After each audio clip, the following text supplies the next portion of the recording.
નમસ્કાર, મુદ્દાની વાત જોવાની શરૂઆત આપ કરી ચૂક્યા છો। હું છું આપની સાથે વિકાસ મકવાણા। હું છું આપની સાથે ભાવિકા। મુદ્દાની વાતમાં જે વાત કરીશું મિડલ ઈસ્ટનું આ યુદ્ધ કે જે હવે 35મા દિવસ સુધી પહોંચી ગયું છે ને હવે ડોનાલ્ડ ટ્રમ્પ સેફ એક્ઝિટ શોધી રહ્યા છે, એમને રસ્તો કોઈ નથી મળી રહ્યો અને એટલા માટે જ પોતાની તગડી ઊંચી રાખવા માટે એ હવે કહી રહ્યા છે કે અમે ઈરાનને પાષાણ યુગમાં, પથ્થર યુગમાં ધકેલી દઈશું અને એમણે એની શરૂઆત પણ કરી, કારણ કે હવે સીધી રીતે અમેરિકા વોર ક્રાઇમ કરી રહ્યું છે। ઈરાનના જે પુલ છે એને તોડવાની શરૂઆત કરી। કરાજ અને તેહરાનને જોડતો મિડલ ઈસ્ટનો સૌથી મોટો પુલ કે જેને અમેરિકાએ ઉડાવ્યો છે, અને એક પુલ નહીં પરંતુ આવા 8 થી 9 પુલ અમેરિકાએ તોડ્યા છે ઈરાનમાં, તેવો દાવો થઈ રહ્યો છે અને એમાં ઘણા બધા સામાન્ય નાગરિકોના મોત પણ થયા છે, ઘણા બધા લોકો ઘાયલ પણ છે અને એની સાથે હવે ઈરાન મિરર એટેક કરી રહ્યું છે। ઈરાન કહી રહ્યું છે કે અમે બ્રિજની સામે બ્રિજ, ઈરાને એક સાથે 8 બ્રિજનું લિસ્ટ જાહેર કર્યું અને કહ્યું છે કે મિડલ ઈસ્ટના આ મોટા બ્રિજને પણ અમે તોડી પાડીશું। એટલા માટે જ લાગી રહ્યું છે કે એસ્કેલેશન ઓર વધવાનું છે અને ભારતની ચિંતા અત્યારે એ છે કે સ્ટ્રેટ ઓફ હોર્મુઝ ઓપન થઈ જાય, પણ ડોનાલ્ડ ટ્રમ્પ એવું કહી ચૂક્યા છે કે અમારે શું લેવા દેવા સ્ટ્રેટ ઓફ હોર્મુઝને, જે લોકોના ટેન્કર ત્યાંથી પસાર થાય છે એ જાતે ઓપન કરે। એટલા માટે જ હવે એક સાથે યુરોપ સહિત દેશ, વિશ્વના 40 કરતાં વધારે દેશો એકઠા થયા અને એમણે પ્રયત્ન કર્યો છે કે આખરે ફ્રી નેવિગેશન થઈ શકે। ભારત પણ એ વર્ચ્યુઅલ બેઠકમાં જોડાયું હતું। ભારત તરફથી આપણા ફોરેન સેક્રેટરી વિક્રમ મિસ્રી જોડાયા હતા અને આપણો જે મુદ્દો છે એ મૂક્યો છે, કારણ કે ઇમ્પેક્ટ તો આવી છે, આપણા જે સૈનિકો છે, આપણા જે નાગરિકો છે એમાં મોત તો થયા છે, એટલા માટે પણ ભારત ચિંતાતુર છે। પણ ઈરાન પહેલાથી કહી ચૂક્યું છે કે ભારતના ટેન્કર આરામથી ત્યાંથી પસાર થશે, પણ છતાં પણ એસ્કોર્ટ તો કરવું જ પડે છે। આ બધી પરિસ્થિતિ તો છે, પણ હવે ડોનાલ્ડ ટ્રમ્પે હોર્મુઝને લઈ વધુ એક નિવેદન આપ્યું છે, પણ એ નિવેદન પર આખરે વિશ્વાસ કરવો કે કઈ મોટો સવાલ। એની સાથે સાથે ઈરાને 1 થી 1 કરતાં વધારે ફાઇટર જેટ અમેરિકાના ઉડાવી દીધા, એ પણ વિગત છે। પણ એક વાત નક્કી છે કે નેતન્યાહુ ડોનાલ્ડ ટ્રમ્પને કોઈ પણ કાળે આમાંથી બહાર નીકળવા નથી દેવા માંગતા અને એટલા માટે યુદ્ધ સતત આગળ વધી રહ્યું છે। આ બધાની વચ્ચે અમેરિકામાં અંદરો-અંદર જોરદાર ખટરાક ચાલી રહ્યો છે। આખરે કેવો ખટરાક છે અને તમે જો નાનો મોટો નહીં, ઘણા બધા એવા ટોપ કમાન્ડર, ટોપ લીડર્સ જેને ડોનાલ્ડ ટ્રમ્પ હટાવી રહ્યા છે। આખરે કેમ અમેરિકામાં આવું ઘમાસાણ મચેલું છે? પહેલા પોલિટિકલ પ્રેશર તો હતું, પરંતુ હવે ટ્રમ્પને પોતાના જ એડમિનિસ્ટ્રેશન તરફથી પડકાર મળી રહ્યો છે। જનતા તો એમને કહી જ રહી છે નો કિંગ્સ બેનર હેઠળ યુદ્ધમાંથી બહાર નીકળો। શું ટ્રમ્પ યુદ્ધમાંથી બહાર નીકળશે? આખરે ડોનાલ્ડ ટ્રમ્પ કેવા પડકારોનો સામનો કરી રહ્યા છે? ઈરાનની શું રણનીતિ છે? જે રહસ્ય છે, યુરેનિયમ ક્યાં છે, એ તમામ વિશે વિશ્લેષણ કરીશું ભાવિકા। બિલકુલ, અમેરિકા એટલે કે ડોનાલ્ડ ટ્રમ્પ છે તે બંને આ અલગ સ્થિતિમાં જોવા મળી રહ્યા છે। જો કેન્ટે રાજીનામું આપી દીધું અને ત્યારે પણ તેમણે કહ્યું હતું કે ક્યાંક ઇનડાયરેક્ટલી કે ડિરેક્ટલી ઈરાન તરફથી કોઈ ખતરો ન હતો, છતાં પણ આ ઉતાવળમાં યુદ્ધ શરૂ કરી દેવામાં આવ્યું। અમેરિકા તરફથી હવે ડોનાલ્ડ ટ્રમ્પ છે સર્વે સર્વા બની ગયા હોય તે પ્રકારના નિવેદન આપી રહ્યા છે। ઓપરેશન યુરેનિયમ ચલાવવા માંગી રહ્યા છે અને ખાર્ગ ટાપુ પર કબજો કરવા માંગે છે ડોનાલ્ડ ટ્રમ્પ। ખાર્ગ ટાપુ જે ઈરાનનો એક જીવાદોરી સમાન ટાપુ ગણવામાં આવે છે અને એક્સપોર્ટ ઇમ્પોર્ટ સૌથી વધારે ત્યાંથી થતું હોય છે અને તેની પર એક કબજો જમાવવા માંગે છે, એટલે કે રિઝિમ ચેન્જ કરવું કે પછી સત્તા પલટો કરવો, તે તમામ બાબતો હવે ક્યાંક ગૌણ બની ચૂકી છે। અને હવે સૌથી મહત્વપૂર્ણ બાબત ડોનાલ્ડ ટ્રમ્પ માની રહ્યા હોય તો તેમને એ છે કે હવે ત્યાં એવી સરકાર બનાવી કે એ સરકાર તેમના કંટ્રોલમાં રહે અને આ તમામ કહી શકાય યુરેનિયમ છે તેને પર કબજો કરી લેવો અને ત્યારબાદ ખાગ ટાપુ પર કબજો કરવો અને જે ઓઇલનું જે સમગ્ર એક્સપોર્ટ ઇમ્પોર્ટ છે તેની પર કબજો કરી લેવો। એટલે હવે તેવું માની રહ્યા છે કે પોતે જ હવે બધો કબજો જમાવી લેવા માંગે છે। આ બધાની વચ્ચે મોટા સમાચાર, સ્ટ્રેટ ઓફ હોર્મુઝની ડોનાલ્ડ ટ્રમ્પે આજે સોશિયલ મીડિયા પર પોસ્ટ કરી છે અને શું કહી રહ્યા છે? ટ્રમ્પ, થોડો સમય મળ્યો તો હોર્મુઝને ઓપન કરી દઈશું, હોર્મુઝથી સરળતાથી તેલ પણ મેળવી શકીએ છીએ એવી વાત પણ કરી અને કહ્યું કે હોર્મુઝથી અઢળક સંપત્તિ આપણે કમાઈ શકીએ છીએ। શું દુનિયા માટે તેલનું પૂર આવશે એવી વાત પણ ડોનાલ્ડ ટ્રમ્પ કહી રહ્યા છે। ડોનાલ્ડ ટ્રમ્પનો આ દાવો છે કે સાહેબ થોડો સમય આપી દો, અમે હોર્મુઝને ઓપન કરાવી દઈશું. 3 માર્ચનો દિવસ જ્યારે ડોનાલ્ડ ટ્રમ્પે પોતે કહ્યું હતું કે અમે એસ્કોર્ટ કરીશું ત્યાંના જહાજને, પણ એમણે પછી કહ્યું કે અમારે આની સાથે કોઈ લેવા દેવા નથી. જો કે હવે આજે જે હોર્મુઝને લઈ ટ્રમ્પે નિવેદન આપ્યું છે, શું એના પર વિશ્વાસ કરી શકાય કે કેમ, એક મોટો સવાલ છે. કારણ કે ટ્રમ્પનો જમણો હાથ શું કરે છે, ડાબા હાથને પણ ખબર નથી હોતી.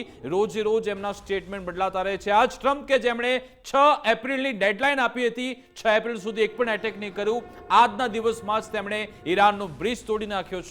એટલે ટ્રમ્પ પર વિશ્વાસ કેવી રીતે કરવો, એક મોટો સવાલ છે.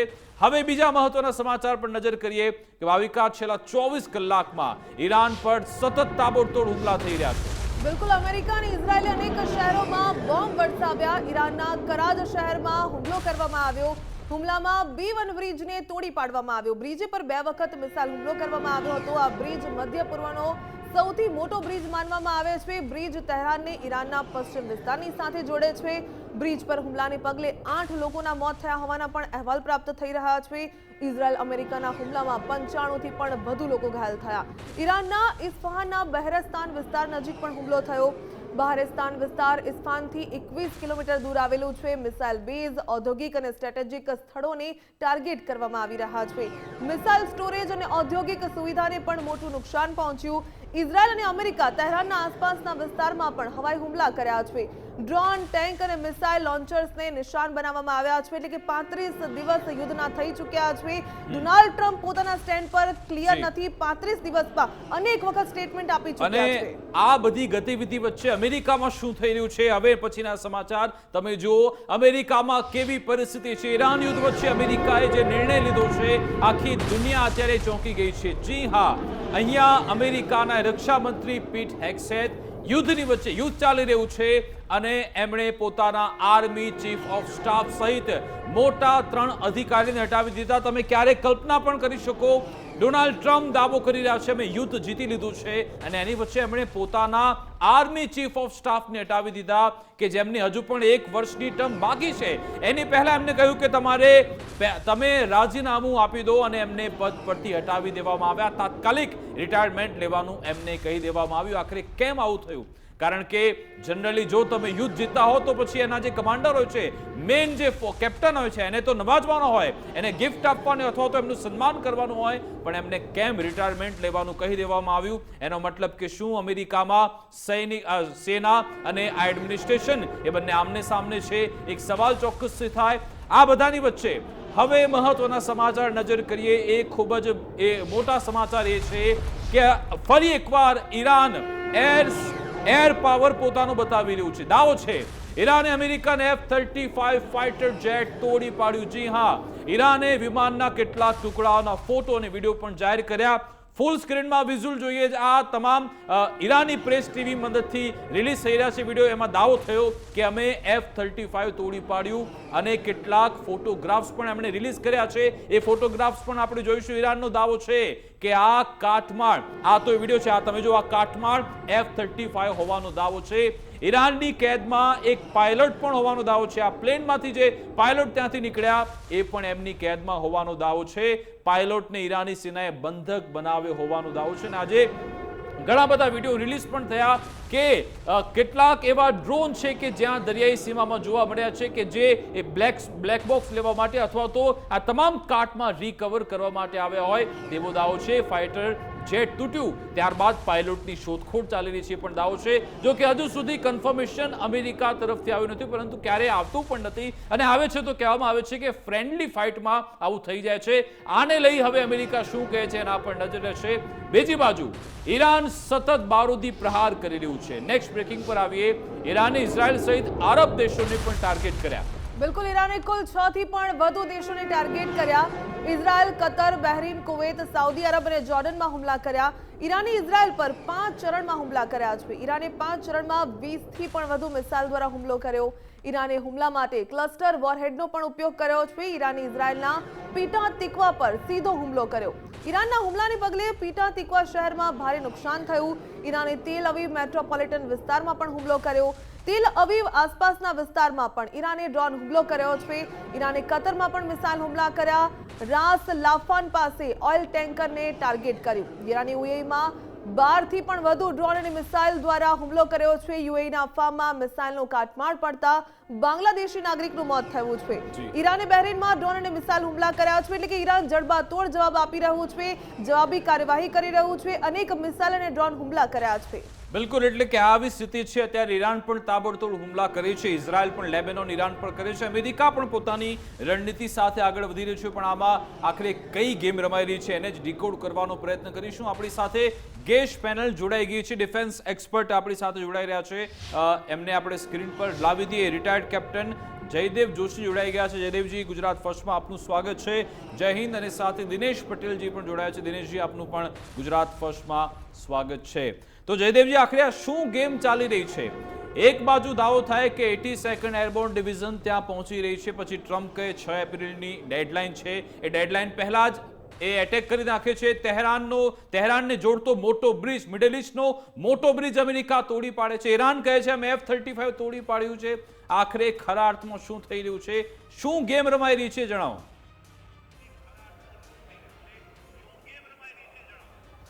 ખૂબ સરસ સવાલ આપે વિકાસજી પૂછ્યો છે. મારો અવાજ પહોંચે છે ને આપને? જી જી, યસ જી.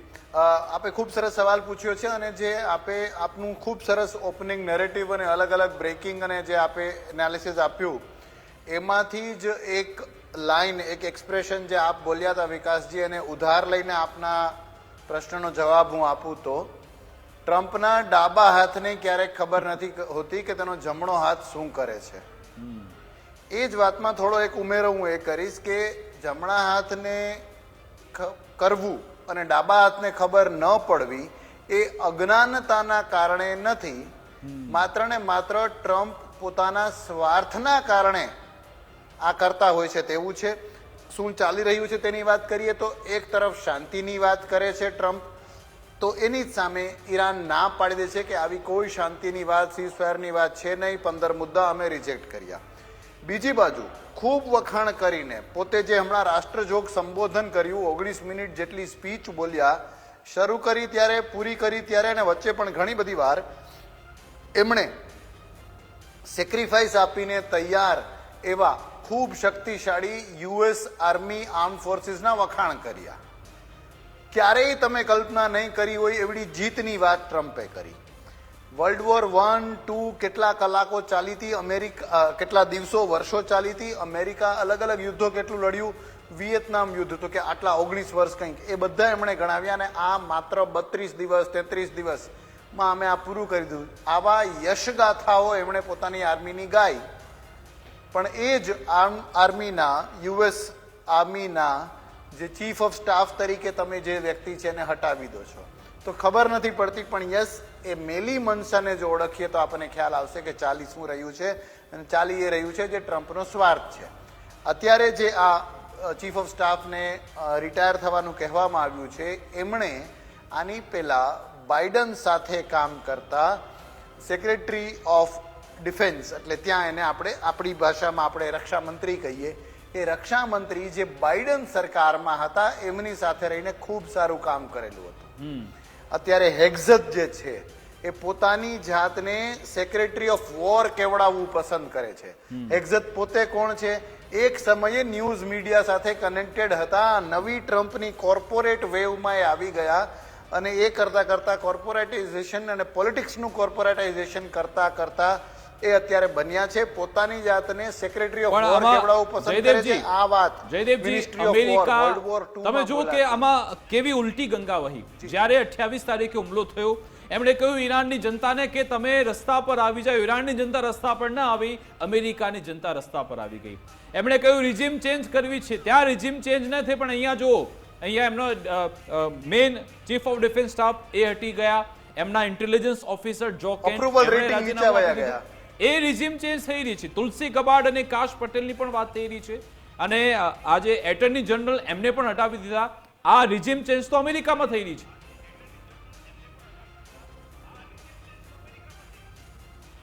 એટલે અમેરિકા અત્યારે શું કરી રહ્યું છે, અને આ જે આગળ વાત કરતો હતો છેલ્લું એક સેન્ટેન્સ કહીને પૂરું કરવું એ કે જેમને રિટાયર થવાનું કહેવામાં આવ્યું, he would be a man of integrity. એકદમ તટસ્થ વ્યક્તિ હશે, સૈન્યના હિતમાં, ડિફેન્સના લડાઈના હિતમાં કામ કરતા હશે, પણ ક્લિયર ઇન્ડિકેશન્સ અમેરિકાના ન્યૂઝપેપર્સ આપે છે, ત્યાંના મીડિયા હાઉસીસ આપે છે કે આખું ટ્રમ્પ મંત્રીમંડળ એવા લોકો સાથે જ કામ કરવા ઈચ્છે છે અને કમ્ફર્ટેબલ છે જે ટ્રમ્પનો સાચો ખોટો પડ્યો બોલ ઝીલે, પ્રશ્ન ના કરે, જેમ કહે તેમ કરતા રહે અને યસ સર વાળી યસમેનશીપ થી જ સરકાર અને દેશ ચલાવવાનું કામ કરે ને જે આપણે ગણાવ્યું એ બધા લોકો ક્યારેક ઓછા ટેલેન્ટેડ લોકોને ટ્રમ્પ ઉપર પહોંચાડી દે છે, એટલે કે પ્રમોશન આપે છે, અને ક્યારેક સારા લોકોને ડિમોટ કરી દે છે, રિઝાઇન કરાવવાનું કરાવી દે છે, કારણ કે તેમનું કહ્યું કરતા હોતા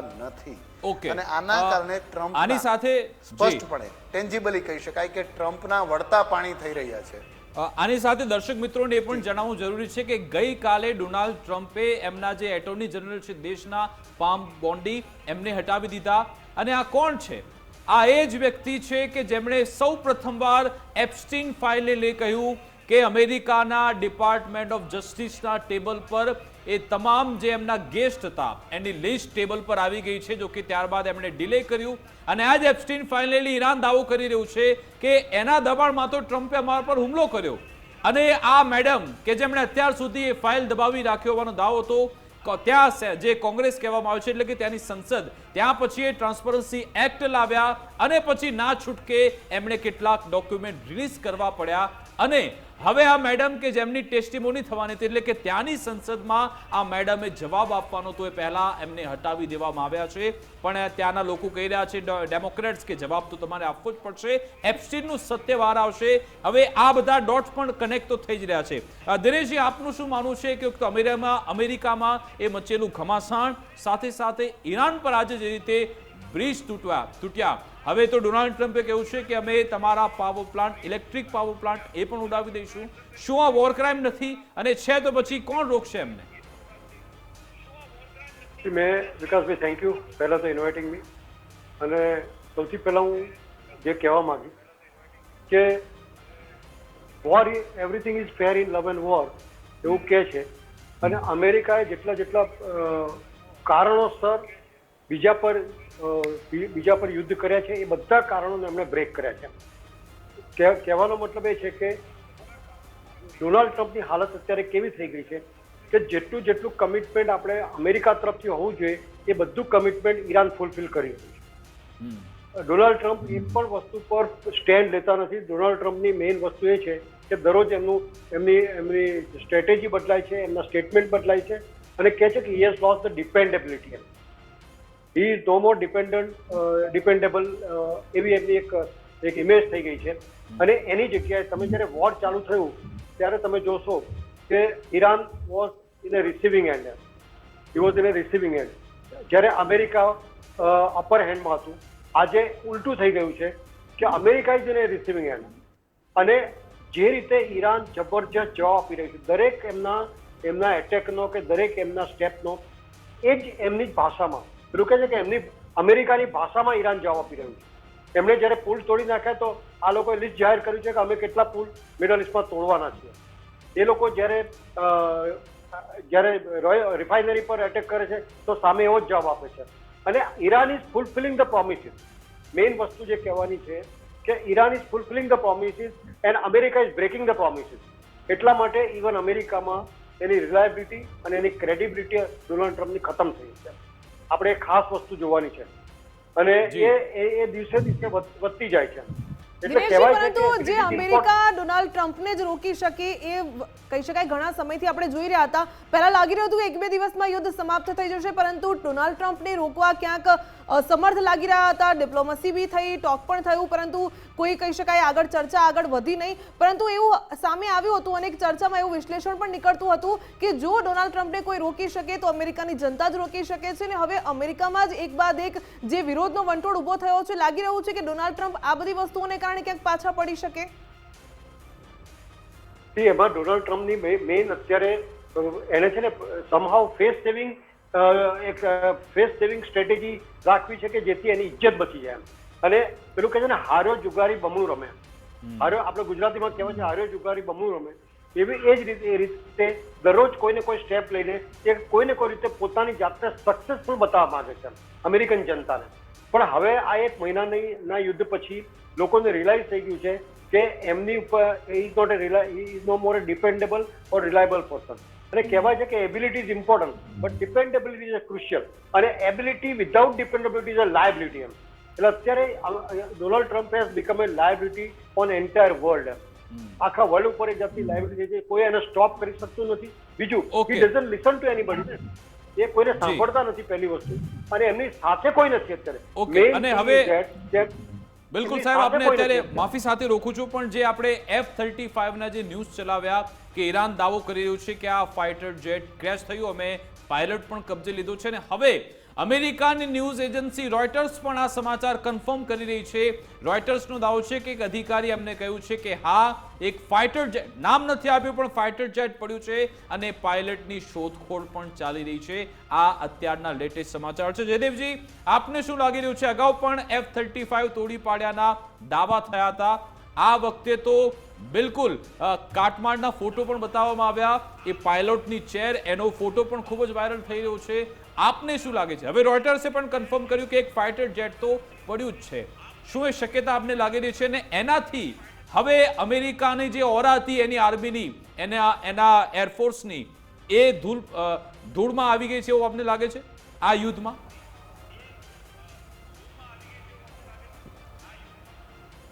જી, ઇનવિન્સિબલ એવો શબ્દ ઘણી બધી વખત અમેરિકી આર્મ ફોર્સિસ વપરાતો હોય છે. સૌથી નજીકનું એનું કદાચ હું ગુજરાતી આપને એનું ભાષાંતર કરવાનો પ્રયત્ન કરીને કહું તો અજેય અથવા અપરાજિત, કે જેને ક્યારેય આપ અવગણી ન શકો એવી શક્તિ ધરાવનાર, એવું જે અમેરિકાનો દબદબો, જે રૂઆબ હતો, એ રૂઆબને ચોક્કસપણે ધક્કો પહોંચ્યો છે. માત્ર F-35 ને નહીં, એમની કમ્યુનિકેશન સિસ્ટમ, જે રીતે કુવૈતમાં ફ્રેન્ડલી ફાયર કહીને જેમ છૂટી જતા હોય છે, એ જે થયું, એ પણ કમ્યુનિકેશન સિસ્ટમ, એમની રેડિયો ટેલિફોનિક કહો કે જે કંઈ પણ, એની ક્ષતિ તરફ દિશા નિર્દેશ કરે છે. એથી વધારેમાં આયર્ન ડોમની આપ વાત કરતા હો અથવા કોઈ પણ ડિફેન્સ મિકેનિઝમની વાત કરતા હો, તો સાથી ગલ્ફ દેશોમાં જ્યાં અમેરિકાના પોતાના થાણા હોય એના ઉપર હવાઈ હુમલા ઈરાન કરે અને એને આપ રોકી ના શકો તો એ તમારી ડિફેન્સ કેપેબિલિટી ઉપર પણ પ્રશ્નાર્થ ચિહ્ન ઉભા કરે છે. આપે આ સ્પેસિફિકલી F-35 ની વાત કરી, અત્યારે આપણે એ વાત કરીએ તો ઇટ ઇઝ બિયોન્ડ ડાઉટ કે ચોક્કસપણે આ લોકોએ એને તોડી પાડ્યું હશે, તોડી પાડી શકાય. Dineshji, as I remember correctly, દિનેશજીએ એરફોર્સમાં ખૂબ કામ કર્યું છે, વધારે કહી શકશે, પણ જે રીતે હું પણ એમાં ઉમેરો કરી દઉં કે જે રીતે એસિમેટ્રિક વોરફેર ઈરાને કર્યું, જેમાં એક સાથે કેટલીક મિસાઇલ, કેટલાક બ્લેન્ક મિસાઇલ્સ પણ ફોડી છે, યુએવીઝ, ડ્રોન, આ બધું મોકલે, એનાથી રડાર કન્ફ્યુઝ થાય, anti attack aircraft gun confuse થાય, અને જે ધાર્યું હોય, કારણ કે આ બધું હીટ સિકિંગ હોય છે, એ બહુ લાંબો વિષય છે, પછી લઈ શકાય, પણ એ હીટ સિકિંગ કોઈ એક વસ્તુને જ અટેક કરે ને બાકીના બધા ટાર્ગેટ મિસ થઈ જાય, બાકીના બધા પ્રોજેક્ટાઇલ જઈને હિટ કરી દે. આ સિસ્ટમથી આ F-35 ને તોડી પાડ્યું હોય એ ચોક્કસપણે એ માનવાના પૂરી સંભાવનાઓ અને કારણો છે. અને મે બી આવનારા દિવસોમાં જ આપણને સચોટ રીતે ખ્યાલ આવશે. અને આ એક કદાચ હું વધારે આશાસ્પદ રીતે કહું છું, પણ આવું થવું જોઈએ અને તો જ ડિફેન્સનું પણ ડેવલપમેન્ટ થાય. આ એક નવા વોરફેરના અધ્યાય પણ લખી રહ્યું છે ઈરાન. જી દિનેશજી, આપનો ટેક શું છે? આ યુદ્ધમાં ઈરાન સતત બીજી વાર દાવો કરી રહ્યું છે બ્યુટીફુલ F-35 ફાઇટર જેટને તોડી પાડવાનો. આપને શું લાગે છે એની વિશેષતા શું છે? કેટલું મહત્વનું પ્લેન અમેરિકા માટે ને તૂટવું કેટલું એના માટે દુઃખદાયક? એક પછી એક તમને ખ્યાલ હોય તો આપણે જ્યારે અમારા વિંગ કમાન્ડર અભિનંદનને કેપ્ચર કરવામાં આવ્યા હતા, ત્યારે તે વખતે MiG-21 આપણું જે 65 વર્ષ જૂનું એરક્રાફ્ટ છે, એનાથી આપણે મિરાજ એરક્રાફ્ટ તોડી પાડ્યું, જે લેટેસ્ટ એરક્રાફ્ટ છે, બરાબર, એના કરતા. એટલે અત્યારે જેવી રીતે ચાઇનીઝ, આપણે ઓપરેશન સિંદૂરમાં ચાઇનીઝ પ્લેન જે અમને આપવામાં આવેલા પાકિસ્તાનને, એ આપણી મિસાઇલો કે બ્રહ્મોસને તોડી પાડે છે. એવી રીતે જે અમેરિકા ક્લેમ કરતું હતું કે F-35 કે F-15 કે આ બધા પ્લેનો નું એમણે એકચ્યુઅલી ઈરાને ધજિયા ઉડાવી નાખી છે. અને આ બધી વસ્તુ જીમી કાર્ટરના ટાઈમમાં અગર યાદ હોય તો જીમી કાર્ટર વખતે એમણે એક આવું ઓપરેશન ઈરાન ઉપર કરેલું, રિસ્ક્યુ ઓપરેશન. અને રિસ્ક્યુ ઓપરેશનમાં તે મિઝરેબલી ફેલ, કારણ કે એમના હેલિકોપ્ટર અમેરિકન એરફોર્સના હેલિકોપ્ટર રિસ્ક્યુ ઓપરેશનમાં અંદર ટકરાઈને પડી જાય, એ કેવું બની શકે તમે કહો. અને આ વોરની અંદર બી તમે જોયું હશે કે યુએઈને એ બધાએ અમેરિકાના શરૂઆતમાં પ્લેનો ફ્રેન્ડલી ફાઇટની અંદર તોડી પાડેલા. પહેલા 3 પ્લેન જે તોડી પાડવામાં આવ્યા હતા, યુદ્ધ ચાલુ થયું ત્યારે 1 મહિના પહેલાની વાત કરું છું, ત્યારે 3 પ્લેન આમને જ ફ્રેન્ડલી કન્ટ્રીએ તોડી પાડે છે ભૂલથી, એવું ડોનાલ્ડ ટ્રમ્પે એક્સેપ્ટ બી કરેલું હતું. એટલે there is lot of mismanagement. અને સૌથી બધી મોટી વસ્તુ છે, તેમણે આખું આર્મી ઉતાર્યું હતું, જે 50,000 ટ્રુપ્સના કમાન્ડોને ઉતારવામાં આવ્યા હતા, એનું આજે ઓપરેશન ચાલુ કરવામાં હતું. એ બાબતમાં એવરીબડી ટોટલી સાયલેન્ટ. પણ એનું કારણ એ છે કે એની સામે 10 લાખ સૈનિકો ખડકી દેવાની તૈયારી ઈરાને બતાવી છે. અને ડરના અત્યારે એવું કહેવાય છે કે આપણે જ વાત કરી રહ્યા છીએ રોયટર્સની સાથે સાથે વોલ સ્ટ્રીટ જર્નલ, એમણે પણ કહ્યું કે સર્ચ અને રેસ્ક્યુ ઓપરેશન ત્યાં ચાલુ થયું છે. એટલે કન્ફર્મ છે એક ફાઇટર જેટ તો આજે તૂટ્યું છે. હવે જોઈશું કે હવે સેન્ટકોમ આ બાબતે શું સ્ટેટમેન્ટ આપે છે. પણ જયદેવજી, આપણે જે શરૂઆતમાં 2-3 દિવસ પહેલા વાત આવી હતી કે આમાં શાંતિદૂત બન્યું છે પાકિસ્તાન, જે ઉછળીને આગળ આવતું હતું, જો કે એ જ ઉછળવામાં પછી ઇશાક ડાર ત્યાં પડી ગયા હતા, ખભો અત્યારે તૂટી ગયો છે એમનો શાંતિની વાત કરવામાં. હવે ગઈકાલે આપણા રક્ષામંત્રીએ પણ કહી દીધું કે ભાઈ થોડી કોઈ હમાકત કરી તો પછી અમે ઓપરેશન ચાલુ જ છે. પણ હવે ડોનાલ્ડ ટ્રમ્પે જે રીતે આજે બ્રિજ તોડી નાખ્યા અને કહ્યું છે કે અમે તો આગળ એવી પરિસ્થિતિ કરીશું કે તમારા પાવર પ્લાન્ટ પણ ઉડી જશે, શાંતિની વાતનો તો ફિયાસ્કો હવે ઉડી ગયો આપણે કહી શકીએ. હવે કોઈ ડીલ કે કોઈ વાતચીતનો હવે કોઈ અવકાશ નથી.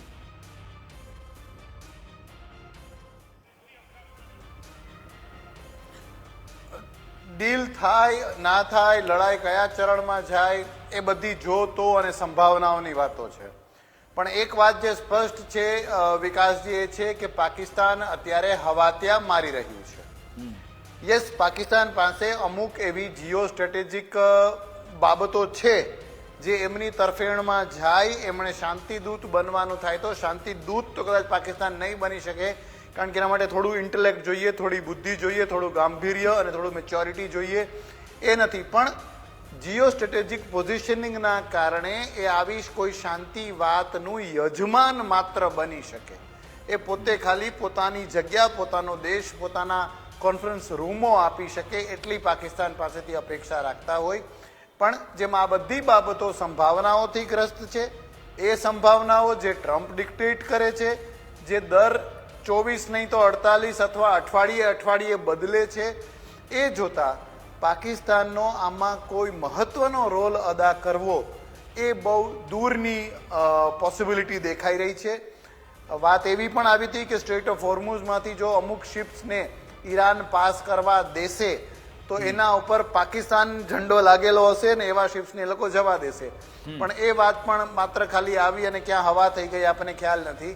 એટલે પાકિસ્તાન અત્યારે આ બધું કરીને અમુક દેશોની ગુડ બુક્સમાં આવવા માટે, જેની એને સતત જરૂર હોય છે, તે ગ્રાન્ટ લેવા માટે અને પોતાની ઓલરેડી મલિન થયેલી મેલી છબીને ચોખ્ખી કરવા માટેના પ્રયત્ન તરીકે લે છે. બિલકુલ. દિનેશજી, અંતિમ સવાલ આપને કે ડોનાલ્ડ ટ્રમ્પે આજે ટ્વીટ એ કર્યું કે હોર્મુઝને લઈ થોડો સમય આપી દો, અમે હોર્મુઝ ઓપન કરાવી દઈશું અને દુનિયામાં તેલનું પૂર આવી જશે. શું ટ્રમ્પ આવા સ્ટેટમેન્ટ ફક્ત એ માર્કેટને સ્ટેબિલાઇઝ કરવા માટે અથવા તો થોડું ગ્રીનમાં રહે, ડાઉન ન જાય એટલા માટે સ્ટેટમેન્ટ આપે છે કે પછી એના મનમાં કઈ છે? તમે જેવી રીતે અત્યારે શરૂઆતમાં કહ્યું કે એકચ્યુઅલી આ વોર સ્ટાર્ટ થઈ હતી ઈરાનની અંદર રિઝ્યુમ ચેન્જ કરવા માટે. પણ રિઝ્યુમ ચેન્જ ક્યાં થઈ રહ્યું છે? અમેરિકાની અંદર. જેટલા ગોલ અમેરિકાએ સેટ કરેલા એટલા બધા ઈરાને ઉલટા પ્રૂવ કરી દો, ઉલટા સાબિત કરી દીધા છે. એટલે અત્યારે જે પ્રેશર અમેરિકન સિટીઝન તરફથી ડોનાલ્ડ ટ્રમ્પ પર આવી રહ્યું છે, એ પ્રેશરને લીધે ઇઝ ટ્રાય પેલું ફેસ સેવિંગ સિચ્યુએશન સસ્ટેન કરવા માંગે છે. નાવ અત્યારે નેશનલ ચેનલની અંદર અત્યારે એક જ વસ્તુ છે કે રશિયાએ પણ ઈરાનને અત્યારે એક સલાહ આપી છે રશિયા તરફથી કે ભાઈ કોઈ ડિમાન્ડ કર્યા વગર try to come out of the war. એવું પહેલી વખત રશિયા બોલ્યું છે. અને એનાથી એક થઈ શકે કે કોઈ ફેસ સેવિંગ સિચ્યુએશન, કારણ કે હવે વાટાઘાટો માટે ઈરાન તો તૈયાર છે જ નહીં. અને જે સરેન્ડર અથવા તો જે બેન ડાઉન કરવાનું છે એ અમેરિકા કરવાનું છે, કારણ કે all the faults are lying towards America. બધી ભૂલો છે અમેરિકા ઉપર અત્યારે થોપાઈ રહી છે અને એ પ્રૂવ થઈ રહી છે. અને બીજી વસ્તુ છે કે પરમ દિવસના સ્ટેટમેન્ટની અંદર એમણે પહેલા એવું કહ્યું હતું કે we have almost achieved our goal, we have completed all targets in the Iran. અને પછી પરમ દિવસે એવું કહ્યું છે કે 3500 ટાર્ગેટ હજુ બાકી છે, 3500 ટાર્ગેટ હજુ ઈરાનની અંદર બાકી છે. તમારું એક પણ એ દરરોજનું એક સ્ટેટમેન્ટ એવું આવે છે જે આગલા સ્ટેટમેન્ટને નલિફાઈ કરી દે છે. જી, અને આજે ફરી એકવાર પાછો એમણે સમય માંગી લીધો કે થોડો સમય હજુ પણ જોઈશે. ખેર, સમયનો અભાવ છે એટલે ચર્ચા પર પૂર્ણ વિરામ મૂકીએ છીએ. આભાર જયદેવજી, આભાર દિનેશજી અમારી સાથે જોડાયા, વાતચીત કરી તે બદલ આપનો ખૂબ ખૂબ આભાર. પણ હવે જે આપણે વાતચીત કરી શરૂઆતમાં કે ડોનાલ્ડ ટ્રમ્પ એ પોતે પણ કદાચ એ નહીં જાણતા હોય કે આખરે શું કરવા જઈ રહ્યા છે. એમની અત્યારની એવી ઓરા થઈ ગઈ છે, એમના સ્ટેટમેન્ટ સતત બદલાતા રહે છે. અને જે કારણસર ત્યાંના મોટા અધિકારીનું રાજીનામું એ કહીને લેવામાં આવ્યું કે આ લોકો ટ્રમ્પના વિઝનને ફોલો નહોતા કરતા હોય. ટ્રમ્પના વિઝનને કોણ કેવી રીતે જાણી શકે કોઈને ખબર જ નથી. ટ્રમ્પ આખરે આમાં શું આગળ ઈચ્છે છે એના પર દારોમદાર છે. પણ ઈરાન બેકાબુ થઈ ગયું છે કારણ કે એના પુલ તૂટ્યા છે. એમણે 8 પુલનું લિસ્ટ આપ્યું છે, સાથે સાથે ડેટા સેન્ટરને પણ તોડવાની વાત કરી છે. એટલે આજની રાત જોરદાર વિધ્વંસક રહેશે, એમાં કોઈ બેમત નથી. એની સામે અમેરિકા, ઇઝરાયલ અને મિડલ ઇસ્ટના દેશો એ પણ સામે કાઉન્ટર એટેક કરી શકે તેવી પણ પૂરેપૂરી શક્યતા છે, કારણ કે યુએઈ તરફથી આ રીતના સંકેત આપી દેવામાં આવ્યા છે. જોઈશું હવે આ રિજનલ વોરમાં ફેરવાય છે કે પછી આવી રીતે નાના મોટા હુમલા થતા રહેશે અને પછી અચાનક નાટ્યાત્મક રીતે સીઝ ફાયરની શાંતિની વાત આવે. આશા રાખીએ બહુ જલ્દીથી આમાં શાંતિ આવી જાય, સીઝ ફાયર થઈ જાય, પણ લાગતું તો નથી. તમામ બાબત ટ્રેક કરતા રહીશું. અમારી વિશેષ રજૂઆત અંતર્ગત બસ આટલું જ. આપ જોતા રહો ગુજરાત ફર્સ્ટ ન્યૂઝ. નમસ્કાર.